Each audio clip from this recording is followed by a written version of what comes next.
What up, though? It's your brother Mike X. This is a special episode here. As you can see, my brother is not in the building today, but I got a special brother in the building today. I got a co-host today who I'm really going to interview him, and we just going to kick our game. But this is my big brother, Vonte X. I've known him as a couple different names in the past, but I know him now as the brother Vonte X, and he's been a mentor to me. He's been a big homie to me. We met actually in the penitentiary, and I've learned so much from the brother. But without further ado, I guess I'll let you introduce yourself briefly. My name Tell them who you are, Black. Vonte X. I've been out here working on this corporate greed. Been knowing the brother Mike X for some time. We was in prison together, yes, and the brother had created Born Rich Entertainment. Yes, and sir. I had a concept or idea that I called Legalize the Hustle. And we used to go back and forth trying to educate other fellow inmates on different things related to business, music industry, and stuff like that. Yes, sir. So we have what's called quick fires. And then it's like a lot of the stuff that we talked about at quick fires is the material that we brought out here today that we pushing on the masses. Yes, sir. So with that said, let's get right into it. Black, talk to me about like what you doing. What's going on in your life? How long you been home? I've been home 4.5 years. Okay. And it just been rough lately. Just last year, I lost my mom last year. Oh, and yesterday was the first year anniversary of her passing away. But other than that, I've been out here grinding, working to take ideas and concepts that I had in prison and make them a reality out here in society. So mainly the funding. A lot of times you be trying to figure out a way to get funding. I figure like a person coming out of prison, that may be the hardest thing for you is to figure out your finances. For sure. I come from a background of street hustling. So I had to develop a concept or idea to allow me to move forward and not be focused on them streets no more. Yes, sir. So I created Legalize the Hustle. I came out here, initially started promoting concerts down in Houston. I created an investment group up here in Lansing, Capital City Investment Group, where I did credit repair, stuff like that, really trying to get people to come together on the idea of bringing our resources and our funding together to do more. And then I created several other businesses. I got one leverage that I'll do everything credit. You want your credit repaired. You want to learn how to go get high-end personal cards. You want to learn how to structure your business properly. You want to learn how to go get funding for your business and all that. So it's like a one-stop shop that I'm trying to educate people so we can get out of these streets. Legalize the hustle. Man, you said so much in that brief couple of minutes. It's almost hard for me to recap what you said, bro, because first and foremost, like you said, we talked about in the penitentiary, we were trying to educate one another. Now, the brother said, I have had Born Rich Entertainment. That was my dream in the penitentiary, was to come home and be a CEO of a record label and to kind of do it the right way and teach it as I'm doing it, right? Born Rich was all basically a representation of, everything that you need, you were born with. Definitely. You can go get it because it's all inside of you, yes, sir. Right? So I came home and continued in that venture. I worked a regular job for a little while, as my listeners know. Then I jumped off into the music business, and I had some successes and I had some failures. I crashed fast, learned some stuff, and, kept it moving. So in your journey since you've been home, you talked about some of the stuff you did early as far as like grinding and doing the concerts. What were some of your pitfalls? What were some of your struggles that you went through fresh out? The biggest pitfall, as far as from a business perspective, was I went in business with the wrong person. When I started promoting concerts. We promoted City Girls, Babyface Ray, Lotto. We had some big names, but my partner was greedy. So I put in my money with the idea of growing and expanding because my idea was trying to work from the club circuit, eventually getting into the arenas. So everything that I made, I just put it back in the pot. Right. And he had everything, Lamborghini, this, all the, everything to say success. So I don't understand why he took, the approach that he did. And now I have a civil suit for like $400,000 against him right now that's still pending. Damn. And then another thing is just like taking things from a theoretical aspect to the practical application. Okay. So when I started learning about these credit cards, I ran up a credit card. I had a $19,500 credit card limit. Yes, sir. I ran it up to $19,250. Okay. Just, trying to maintain and bounce back and stuff sir. like that. It was a lot of learning curves because when you come out here, for most of us who've been incarcerated for a long period of time, you have no credit, period. And that's what kind of why I wanted to ask you about the pitfalls, because that was one of the things that the practical application part, Yes, sir. versus like reading the books. You being in the penitentiary and you talking on the phone telling, hey, you need to do this and do that, and y'all do this and do that, and you got all the right answers. Yeah. But they sitting at home looking at the phone like, man, this fool ain't even paying no bills. So what you mean I need to do this? First, a lot of people don't believe you. They don't believe that it actually is like thought out and really researched information, and that you really know what you're talking about, because nigga, I ain't never seen you do this in real life. Yeah. I only seen one side of you. So that's one of the biggest struggles I experienced. I knew what I knew, and it's like very few people believed in me. So there's like, if you know what you know, why ain't it working for you? You're right. People don't understand with credit, there's a process. Being in my 40s when I came home, working to build my credit, you started with zero. Yes, sir. So now you have to begin to do these credit builder programs that start you off, and it's like you coming home, I didn't have no silver spoon in my mouth, no red carpet rolled out or nothing for me, so I had to work and grind. So you have to work and take care of yourself at the same time, plus play these different programs. So it's like, how much money do I really have to pour into working on my credit? Right. So it took some time, and then when I finally got there, even with that, not really knowing. Like people set up business structures. People don't know nothing about no NASA's numbers, no data points, all these different things, different names. The high risk assessment is attached to your company and all this different type of stuff. So for me, it was like learning on the fly. And then it took me about a year, maybe 2 years to really just figure it out. Yes, sir. Yes, sir. So in that time that it took to figure it out, what was kind of, I guess, your biggest struggle and your biggest success? So it's a two-part question. The biggest struggle was when I went to do the concerts, I just put everything on the line, lit off my credit card, because I was expecting to make hundreds of thousands of dollars. So I was like, I can put this stuff on my credit card. It really don't matter. I'm down here in Houston. Pay this up, And you living, like, I'm 30 days, every day I went out to eat. I spent like $3,500 on food in a month. You know what I'm saying? So I really wasn't anticipating that happening, because I knew the money that we was generating. So every concert we was doing, you spend $100, you make $200. So I really wasn't worried about it. So when I put all this money on these cards, and then I reached that point that we had the falling out, and my money's gone, now how do I deal with the credit cards? Yes, sir. And then I learned so much more about the credit cards, but the first thing I had to do was pay my utilization off. So now you have to get your card on 30%. Okay, So, hold on, slow down, because you're talking fast, and I don't. Even though this ain't a financial literacy podcast, I mean, you're giving game, and there's brothers and sisters who have been in jail, penitentiary, and stuff who don't know this. So break that down again. You say you had to get your utilization down. So you have to, ideally, they say keep your utilization on 30%. Especially when you're about to go apply for new cards. Okay. So mine's at 19,250 and I got 19,500. I'm like at 97, 98%. Yes, sir. So to get it down, I had to pay like underneath 6,000, somewhere around there. Okay. So I had to eventually just pay 13,000. So it's like paying 13,000 to something that you're not gonna see. Yes, sir. So how many people that just want to take 13,000 out your pocket, actual cash you got, and pay for this? And then I bought into a program that charged me $8,000 more. And they was like, we're going to teach you this, we're going to teach you that. And I'm like, everything you saying sounds good. I'm going to go ahead and make the investment. And things didn't just immediately take off. I was still trying to keep my utilization low because I really wasn't working. So they had this thing called high utilization. So I take money off one card after your closing date and pay it on the other card and keep flopping back and forth. Okay. Just to keep my utilization under 30% while I apply for the cards. Okay. But the high point came when I finally got a $50,000 card.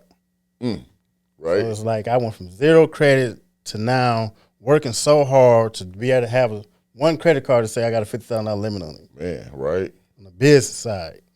So let me ask you this. Is part of how you had to live and like living off the credit card, going out to eat every day, was that part of the,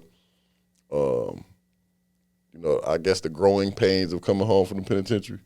I asked that, let me precursor that question because, mind you, you said it, we alluded to it a little bit earlier, we'll get into it in a second though, about like you used to you was a dope boy, you was getting money before you left. Now, I was running the streets, I was running across some money too. So I had a lifestyle mentality where, it ain't nothing but a couple dollars, I'm gonna blow this, I'll get it back. Now, coming out the penitentiary, I hadn't necessarily let go of that mentality because I hadn't had real access to money and real access to life and the things that come with it, right? So when I did, I think I overused the excuse of, man, he just came home, man, that boy got to live.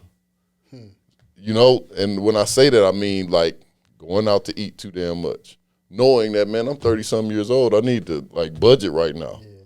But hell, I was in the penitentiary eating noodles. I don't want to eat noodles out here. Tell me about it. You know what I'm saying? Like, because I don't, the grind is you got to eat noodles. You got to not spend money. You got to sit at the crib.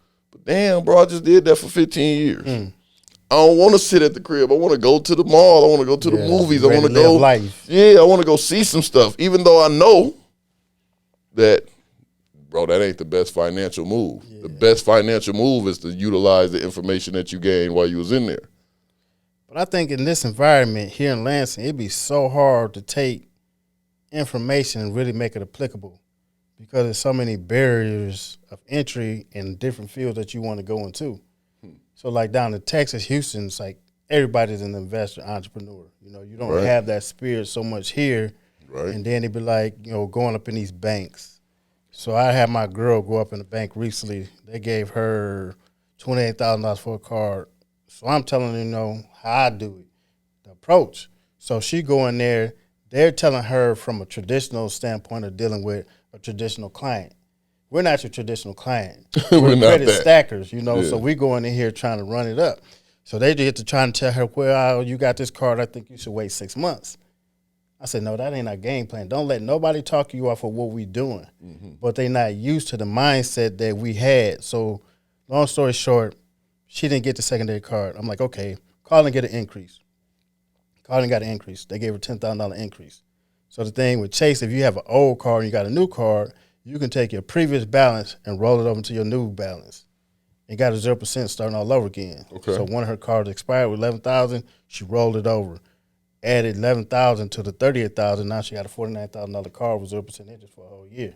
Okay. But it's like the mentality up here is a lot slower than big cities. Yeah, that's in Texas, they got 472 banks. Right. So now everybody's in the business of lending. If somebody's not going to lend to you, somebody else will. So up here, they can be very selective. And then, a lot of times, who you are and what you represent from a culture standpoint determines what you get and what you don't get. Right. And then they want to question, what are you doing with all the money and stuff when you trying to get some type of funding? So here, it's kind of hard for us, especially looking at investing. I looked into real estate. They got the land bank and how everything is so political, and if you're not part of those political arenas, you're not getting the benefit of a lot of things that's available here.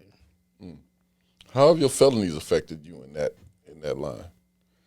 My felony hasn't affected me too much from a financial standpoint. It just recently affected me trying to find me a place to live. Man, that's what I was thinking as you were saying it hadn't affected you. I say, I know one place where I can shoot that dart and you can't say it ain't affected. Yeah, definitely. That's finding somewhere to live. So if you need to put your name on a rental agreement, chances are they ain't messing with you. So I recently went down to Houston about 2 or 3 weeks ago. In Texas, they don't have no rental cap. They can charge you whatever they want to charge you. They have an influx. 30,000 people per month come to the city of Houston. Yes, sir. So now you got all these people wanting these places and then being a felon. So they got places that you can rent as a felon, but they know you're a felon. So they now treat you're in you the like- slums, and they charging you more. So it's like you got to come up with a way around it. It's easier to buy a house than it is to rent a house, and I think that's so crazy. Yes, I had the same experience. You know, I paroled to Dallas, Texas, so I had the same experience down there to the extent that my first apartment was rented by my mom. She put it in her name. I'm about to get and one I with just somebody paid else's the name right now. Yeah, I just like, man, I ain't gonna be able to get an apartment, so Yeah. I might as well just try it like this, and that's how I got my first apartment. So let me go back a little bit because we talked about right now and stuff that's going on, but I also talk about the penitentiary. Yeah. So I guess walk my listeners through like the beginning, like let's wherever the beginning is for you. So it could be when you first jumped off the porch, when you caught your beginning of case, what? or Oh, you beginning talking about of me? what led you into the penitentiary. Okay. Because I like to, I aim at 3 tiers. I aim at youth prevention because I believe that if we're caught young, not caught, but if you get a hold of the youth, Definitely. you're better able to steer them away from the penitentiary. Once you're in the penitentiary, though, it's life, and that's what we're doing here, talking about what actually is when you're in there. And then the third level is coming home, that transition. So what got you there? The main thing with me, I was an honor roll student all through, ever since I started school. Okay. I was going to like programs in elementary at Eastern, for math classes and stuff like that. So I was super smart. I was on the honor roll. So my mother really didn't have to pay attention to me like she did my other brothers, my older 2 brothers. And I wanted to be a lawyer. But the thing about it, I had the grades and everything that said I can be it. I just never had the mentorship or being in the right environment to allow me to become that. So my mother didn't pay me too much attention, and my older brother started hustling. So like, you're going to go to school, you're going to do this, you're going to do that. We're not going to allow you to hustle. But I'm seeing everything that they got.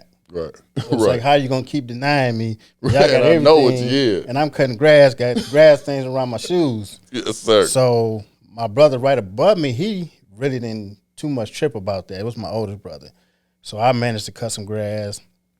My oldest brother sold 16ths back in the day. This is like late 80s. So I bought 2 16ths. My older brother right above me, he showed me the game and everything like that.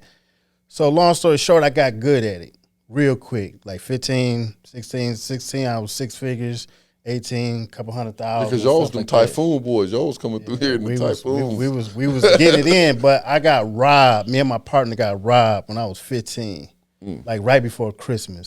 And I put off all my Christmas stuff, waiting till the last minute. And I ended up needing the money that I had left over that I didn't get robbed for to get back on. So I wasn't able to buy my family members no presents because it was like, man, that's more important for me to get back on and buy y'all some gifts. So getting robbed, that stuck with me. And then the guys who did it, found out who did it, and I couldn't let it go. And then we had a couple altercations, one up at Harry Hill, in which I got into the guy, had my car keys in my pocket. My keys fall out. So somebody with him picked the keys up.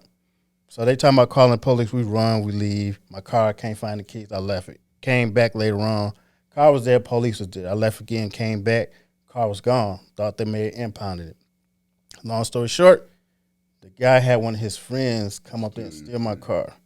So I finally found my car that night, million holes in it, windows busted out. And the next day or a couple days later, the guy drive past my girlfriend, pull up on her with the sounds banging. Like, your man ain't banging no more. So wow. I felt a certain kind of way. Right. And I couldn't let it go. So every time it's on site. Right. And then eventually, one night going out to the club and just saw him at the light.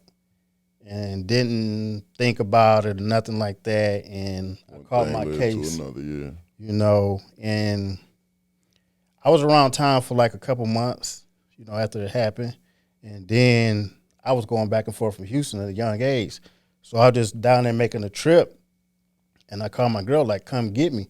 She was like, you must ain't talk to your mom. Like, nah. She was like, call your mom and call me back. So my mom was like, where you at? Just stay where you at. And from that day on, 18 years old, I went on the run for 7.5 years. Damn. So I did a whole lot through the course of that. And then finally, 2001, I got caught up Went to prison, 18 and a half years. 18 and a half years. Yeah, in 2019, I finally came home. But like prison saved me from me. Okay. You know, I don't think I've heard that on the podcast. Yeah, yet. definitely. Prison saved me from me because the road I was going down, I was dealing with so much stuff. You know, I was dealing with the Mexicans, the cartel, going to Mexico, you know, just hustling. And that was like my focal point. But not even realizing the type of people that I had around me or what potentially could have happened. I could have caught another case because I got set up with a crooked cop one time before with a brick and 25 pounds. I managed to escape. Damn. So if I would have had that along with the murder case that I had, how much time would I really looked at? Yes, sir. And then it's like, you know, potentially getting killed. You know, I had a situation, some guys I was cool with set me up. I got hit for a couple bricks, sheetrock, and I didn't really know who it was at first, but I'm still going around these guys. Yeah. And one guy was like, man, they talking about sending you home in a pine box. And I'm like, dang. So it's like I had to deal with so much out there on the run that once I got caught, I was like, done, I'm tired. Yeah. So going to prison, when I joined the teachings, that's what really saved my life. Because as a kid, I was always looking for something to belong to, a brotherhood of real brothers. Yes, sir. And it's like in the streets, you be thinking that stuff real. But especially it don't like, be real. Yeah, me, I was always a person who had more than everybody else. So I looked out for people thinking that whenever I find myself in a situation, my guy's going to hold me down. Out. But that didn't happen. Work. So I became bitter in prison. And then when I seen how the brothers in the nation was moving, I was like, that's some idea for me. Yeah. And once I joined the nation, I quit gambling, quit smoking, quit doing everything. And then I just was walking the teachings, and it began to teach me about who I am as God. So now once we learn that, you know, you want to manifest. And it's hard to go back after that. Yeah. It's hard to go back to being a fool after knowledge. So I just started learning all kind of stuff in there, writing books, you know, teaching programs. So it was like my whole time in prison, I fought my case for 16 years. 9 different lawyers. I always felt I was going home every year. So I never really got tied up in the prison mentality because I felt like every year I was going home. That makes sense. So I'm up here trying to push stuff in the streets even though I'm locked up. I got certain people that I can move and operate with. But if for the most part, I plan on coming back and get me a bag, bro. All until I learn about this credit stuff.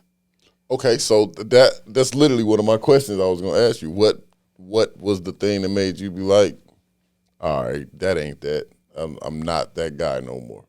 So because you're already in the teachings, right? Yeah. Like we know what we know, but you still in the back of your mind had, I'm coming back to get the bag. Because you ain't learned credit and stuff the same time you got in the teachings. Nah. So that means there was still some time where you had another mind, another thought pattern, another process. So what was that? What thing did it? Okay, to learning the credit, where did you connect to that at? So, I mean, my mother, she always had good credit, and I seen what people were able to do with credit. So I'm trying to figure out a way to get out of the streets. Okay. It's like sometimes once you become so deeply involved in the streets, it's almost like you on drugs.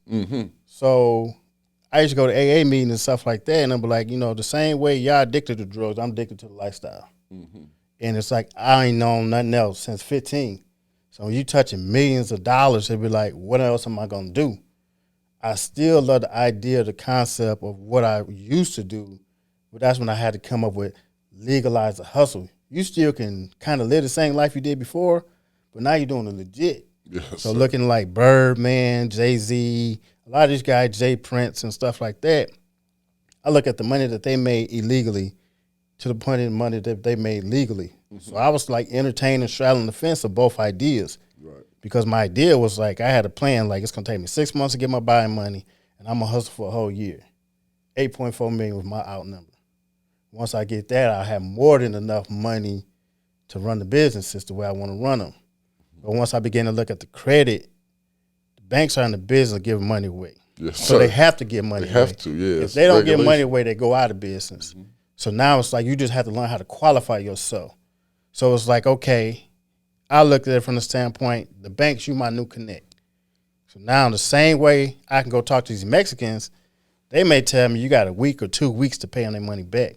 the banks may give you months or years or whatever. So I felt like this is a no-brainer. That's a better plug. Yeah. And And then they give you the cash. once I learned I come out here, I'm trying to figure out how to maximize, how to get the most money. Okay.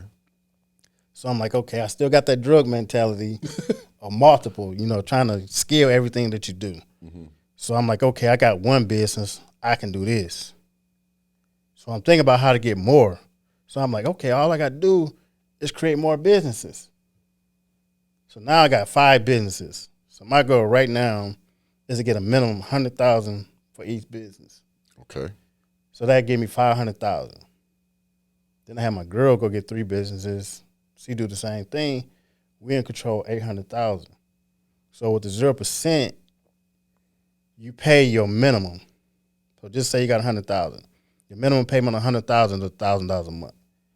So I know how to liquidate cards. I could take the $100,000, take $88,000, take $12,000, put it in the bank, take the $88,000, flip it for a whole year.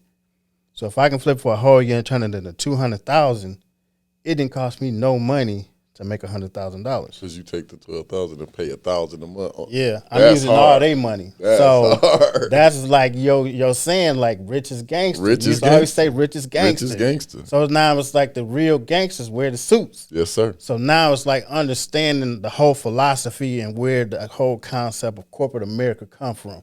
Fact. And how the laws are really designed for the corporations. Mm-hmm. So now you have to operate on the corporate level versus a street level, because the street level, robbery, prison, death.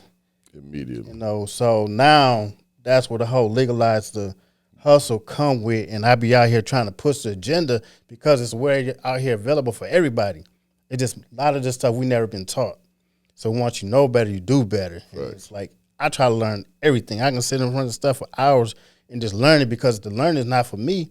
It's for me and my people. Mm-hmm. So now we come back as brothers, understanding and teaching the nation, do for self with substance consequences, all the economic plans and stuff that we've been taught, how much more we can do working as a unit Yes, sir. of building out everybody's credit, 5 different businesses. So now we playing with a couple $1 million. Mm-hmm. Now you put ourselves in the right environment to invest in. That's why I was looking like Houston, real estate, stuff like that you can leverage later on or whatever it is you choose to do. Yes, sir.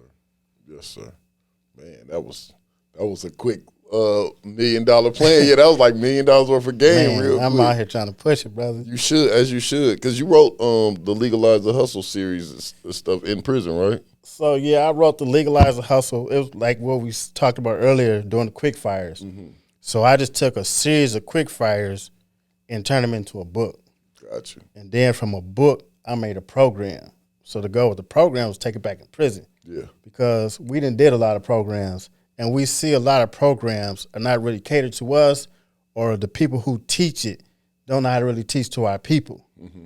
So it's like we got a different mindset. So if you go telling the person, like a person who never smoked or did drugs, and trying to tell a person to stop doing drugs, you're not going to really be receptive to what they're saying. Yeah, but a person, I come from the streets. This is what I did. I came home, and this is what I did. I didn't have no score. I can show you. I ain't had no score. Then I can show you when I got a score. I can walk you through every step. Right. So Legalize the Hustle talks about my story prior to prison, and then it tells about my story coming out of prison, from no credit to working and all the different hurdles that I went through to help build it. And that's available now? So my nephew is working on my cover as we speak. Okay. I want to have it available the next couple months, because I'm going back to Houston, and I have a group of people similar situated like us who are trying to figure it out, but just can't really figure it out. Gotcha. So I'm going to speak to them on this whole Legalize the Hustle. Okay. Okay. Question. What was the hardest thing about prison? For me personally, the hardest thing for me, it wasn't really even doing the time. It was being away from my daughter and my mother. And my daughter, I went on a run, had my daughter, knowing I was in this situation. I knowingly brought my child into a situation knowing that I potentially be taken away from her for a long period of time. Yes, sir. So my daughter never knew my name. My daughter never knew my name until I got locked up. I couldn't afford to tell her my name because she might tell somebody else. So I created this guy, Pablo P., and her mother one day sat her down right there in front of me, was like, "What's your daddy name?" She said, "P, short for Pablo." So my daughter's mother's like, "Damn, that's a damn shame that she don't really know who you is." You know what I'm saying? So she was like, "When you gonna turn yourself in? When you gonna do something about this?" And I'm like, I didn't even really think about it, but it started producing the thought like, dang, I got to make this right. And then the second part is like, being away from my daughter and my mother. The whole 7.5 years I was on the run, I never saw her. I never touched her. I used to call her like every 6 months, stuff like that. I call her at her job, but she was always scared that she might bring the people to me. So I come back, going to the county jail. I'm in there like 13 months. So I didn't touch my mom for the first time so after almost like 9 years. So then going to prison, just an 18-year-old kid and doing 18 years after 7.5 in a run. So I just wanted to be with my mom and just had that experience.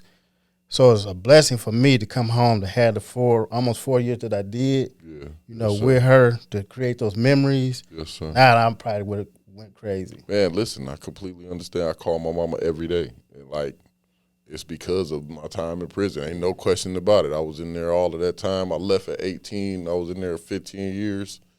And it's hard, like, not having that any type of consolation when you're going through what you're going through. Like, I'm so happy that you was blessed to be able to come home and spend that time with your mama, because I know what it feel like to just want to go get in the bed with your mama, like smell what mama smelled. I felt it was a blessing. Me, I came out here wanting to make all this money, do the concert stuff like that. Mm-hmm. I felt that plan would have went right. I wouldn't spend half the time that I did with my mom. Right. So I'm like, it was a blessing that it did. Things didn't work out the way you wanted. Because I used to come back up here and spend like 2 months at a time. And then like every time I get ready to go back, it'd be like a big thing. My family barbecue, stuff like that. And people like, man, they be acting like you throwing a party or something for you to leave, But I'm like, this the love me and my mom had, and I've been away from her for so long. And my family, I got nephews and nieces that grown. They grew I up didn't on even know, you know what I'm saying? And then it's like they had to wait till they was 18 to come see me in prison for the first time. Yes, sir. So that stuff was like a real reality, especially for young folks. A lot of times we don't know the position we putting ourselves in, or our family and all the different victims that's associated with our case and our decision-making process, that it's a ripple effect. And that's really the point of this podcast, is to like highlight the fact that it's more than just you that's going to prison. Yeah. It's more than just you that's going through this. Like, yeah, there's the victim side and him, them, their family and all of that. And then it's you and your family. And like, I've even talked about it on the podcast before, it's also not an accident that these prisons, and this specifically the Michigan prison system, creates whole economies for these rural areas around the state. The Ionias, the Chippewas. They claim us on their census. Yeah, yes, sir. Populations. Yes, sir. They get literal tax dollars for us. Like, and then, like as a kid, I used to go to Ionian Fair. That was just dirt. They was dirt farmers. So now you done created a whole sustainable living for generations. For generations. Due to the prison system. Raise children in the prison system. Send them to college, everything. Everything through the prison system in Michigan. So it's like there is a system at work, as well as us making bad choices. Yeah. Right? Because a lot of the choices that we make are based on the limited amount of information that's before us. It ain't like you have all of the available information and you making an educated choice or educated decision. You literally, I like to say, I was given multiple choices. It was, you can do this, or you can do this. Don't think outside of these three choices. So I just picked the one of the three choices that made the most sense to me at the time. And let's get this money. So you felt that was the three choices you had? What was my choices was like go to school and be like. Why not go to school? Huh? Why not go to school? Because at the time, mind you, when we grew up, the 80s, 90s was also a different time. So like our avenues of success looked different. I growing up, I can emphatically say that before going to prison, I couldn't touch a millionaire. I couldn't touch a millionaire in any sense of the word touch. I couldn't like physically see him, call. There was no access to anybody who was a millionaire, nor was there access to anybody who was actually a successful entrepreneur and black that looked like me. You know what I'm saying? In my neighborhood, the successful people who had the things that I wanted was either dope boys or otherwise street guys. So my choices were to be like the quote unquote nerds who at the time I didn't know that they were the ones that was ruling the world. Definitely. I was under the impression that these guys go to work every day and don't even make enough money to drive a decent car to work. I'm going to school in better cars than them. Yeah. So back then, I didn't think that I had many choices other than be broke and regular like them or, hell, go out in a blaze of glory. I was one of the Tupac off Juice kids growing up. I was one of them, shit, I want to go out like a gangster. I want y'all to remember my name. So this is the mindset you had as a young man? As a young man, I had the mind, I wanted glory. I just had this conversation. We just had a party with all of the January birthdays from my old crew. And we was talking, we was outside kicking, and we was talking about how it was that the few of us that are still left, how amazing it is that we're still here and able to be around, So one of the homegirls was like, yeah, man, especially some of y'all boys went through all of the stuff y'all went through and y'all was spoon-fed. I said, damn, who the hell was spoon-fed? Who you was talking to? Yeah, I said, who you talking about? So she like, a couple of y'all right here. She said, you and you talking about me and my brother Sidney.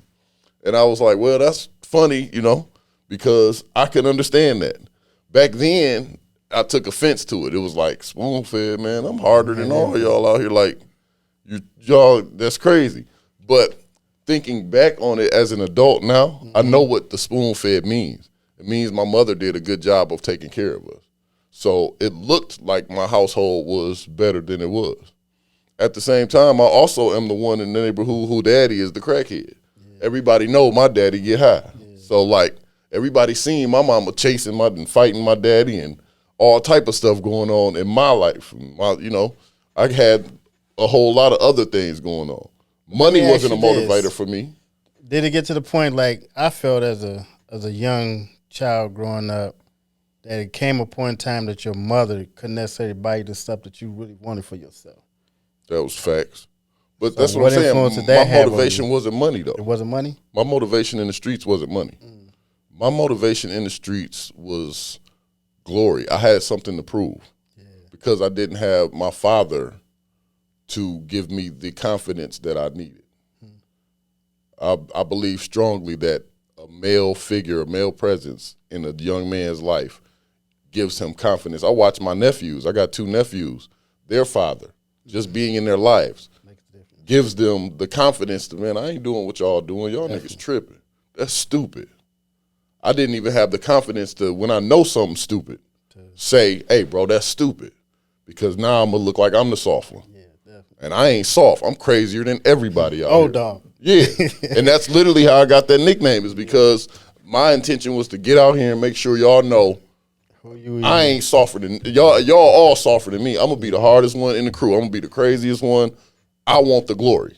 I was looking up to the guys who I had heard of growing up around here who was, the killers. And I wasn't fond of dope boys because my daddy a crackhead. So I robbed dope boys because I had a thing against them. So, no, I wasn't motivated by money. So I understand the sister saying y'all was spoon-fed because, hell, I kind of was. I've been spoiled my whole life. I was spoiled in the penitentiary. Still spoiled? I'm still spoiled. I still just got to be my way. You know what I'm saying? So, like, I understand that because I was taken care of. My mama made sure the house was, the bills was paid. She had a decent car. We had decent clothes. But, yeah, you're right. There was a time when my mama couldn't afford to buy the stuff that I wanted, and that's when I was like, all right, well, I'll go get it because I found a way. So that's what it was like for me. My mom, we grew up, we had everything. My mom's single parent, raised 4 children, but we had everything. Everybody was like, I don't understand why y'all do what y'all do. But it was like, to have everything the way she did, there were certain things she had to cut back on. Allowance and certain shoes and brands. You know, I had other people in the neighborhood who had far better shoes and got far more for allowance. So it's like 4 of us, you got to split allowance kind of 4 ways. Right. Ain't like you got 1 or 2 children. And to her, it was more important to have the house intact, to have her kids running around all these expensive shoes and stuff like that. Right. So my oldest brother, he 5.5 years older than me. So when he jumped out here, he's let me count his money. And I was like, let me count your money. He come home, let me count his money. So I got fascinated with money. And then it's like I got a lot of people in my family who are entrepreneurs and stuff like that. So I've seen a lot of different stuff. But I seen them working, and then I seen the guys in the streets. You know, Sydney's dad, Sydney Black, you know, Sycamore, all the big homies and what they was having compared to my uncles and stuff like that. So that's when I started hustling, and then I got good quick. So by the time I was 15, you couldn't tell me to go get a job. Right. 16, I got, 6 figures. So my mom was, you want to put me out, I'm going to get my own place. But she was so much worried about what was going on with us and beefing and stuff like that, that it got to the point, I can't stop you, but I'm going to advise you on it. You know, so she started giving us advice of how to move in these streets and stuff like that. That's what mamas do. Black mamas do. And then me and my brothers, you know, we looking out for mama. Dolphins got this, got that. You need some food stamps or whatever. So it started adding on and making it good for the whole household. You know, but I do wish I'd have went to school because I could potentially see what that looked like. Yeah, right. But at the end of the day, I'm not mad at none of the decisions that I made because I feel like God used me as a tool. Yes, sir. And all the people that we done taught different stuff in prison, stuff that we teach people when we come back out here, it's unfortunate some of the things that we had to go through, especially in my case, my victims and their children and stuff like that, you know. And I just try to like turn myself around, my life around. So it's like I did this crime, and it's like I can't go back to being the same person. Yes, sir. Because like with that, God owe you a death. So if I go out here doing the same things, my life is worthy of death. That's how I felt. I agree. So now I felt like God gave me a second chance to do something with it. He didn't preserve me for all these years, allow me to learn all this different information, to hoard it or not to give back to the community. So when I finally reached that point, I was like, I'm not going back out there to hustle. And I think a lot of times with me trying to fight them appeals, God knew my intentions. My intentions was still go out there and get that bag. I'm not letting you go home yet. You're going to do all this time so you really know what it is. Get this up off and get all them programs. Because like the last 6 years when I really heavy started programming was in CFL and stuff like that.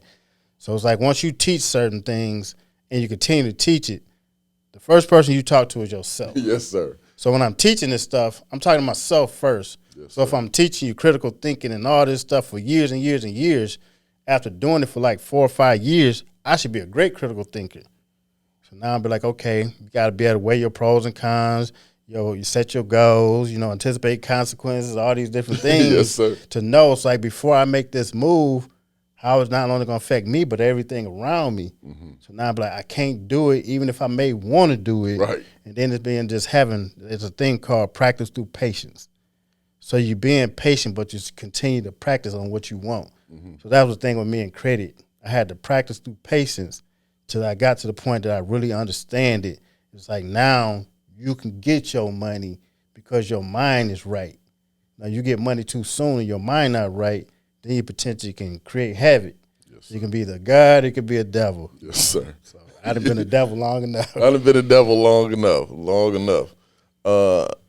I guess I want to briefly touch on what your schedule's like in there because you talk about programming and you talk about the way that you progressively got into change. So people think that we just be in there sitting on bunks. Yeah. So like break down kind of your daily routine of how you prepared yourself to get up out of here. So I always tell people, wherever your mind is at, that's where you at. Facts. So I used to tell people, I said, man, 75% of my mind is in society. 25% here in prison have to deal with this daily stuff. Your body's going to get you to wherever your mind's at. Yes, so if your mind is free, your body going to eventually get there. And there'd be a lot of people in prison say, when I get home, when I get home, when I get home. They want to wait till they get home to start working on themselves and what they really want to do. So for me, I always wanted to go home. So I fought for 16 years straight. And I read over 600 books up in there. And then it's like, I didn't read really too many hood novels. Because I read them, right. After you read a couple of them, I did this. But I felt like I did it. Yeah, and I felt like my story was better than a lot of their stories. So I wrote some books, here, read that. That's like my story. People used to hear me talk about some stories. But anyway, so my daily schedule was consistent of, the teaching and all that, being a better self. So my last few years, I went to college, got me a degree. It was always important to get them good grades, be on the dean's list. I became part of Phi Kappa Theta, something like that. It's an honor society for your grades and stuff like that. Okay. But it became more about who I wanted to be out there and who I wanted to help guys become in there. Mm-hmm. So I go to school. I became the lead trainer for Chance for Life, taught mediation, taught facilitation training, taught parliamentary procedures, taught substance abuse awareness, all to give back. Every class I pretty much took, I taught it. Mm-hmm. And I be feeling like sometimes in drug classes, like I said before, it's like they teaching from one perspective. Mm-hmm. Everybody's not in here because we use drugs. Some of us drug dealers. Yes, sir. So that's the same addictive as a lot of people who are on the drugs. Yes, sir. So that was like my daily thing. Everybody in there working out. We get up early in the morning, work out, be 20 below, but we still going to get that money. Yes, sir. Trying to keep ourselves tight and right. But it's like important to work on yourself in prison. Yes, to always, even out here, read you some books.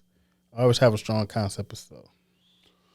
I guess in closing, brother, my question to you is, what are like your final thoughts? Do you have something that you want to impress on the minds of people before they are done with you today? Or what should we be talking about or paying attention to in the criminal justice, the Michigan prison reform thing that we fighting right now? I think one of the main things as young black folks, identity. Okay. So growing up as a kid, I had low self-esteem, dark-skinned, shy, so everybody kind of like looked down upon me.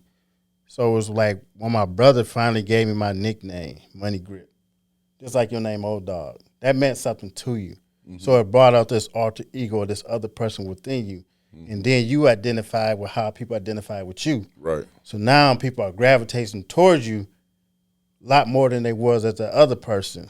So for the young folks, you got to get a concept of self, and you got to be all right with being just you. Because most people I know that just was them that went to school and did things the right way. They straight. They got houses. They got 401ks. They in their retirement stage. And it's like us coming out here, we just starting to work. Still in the grind.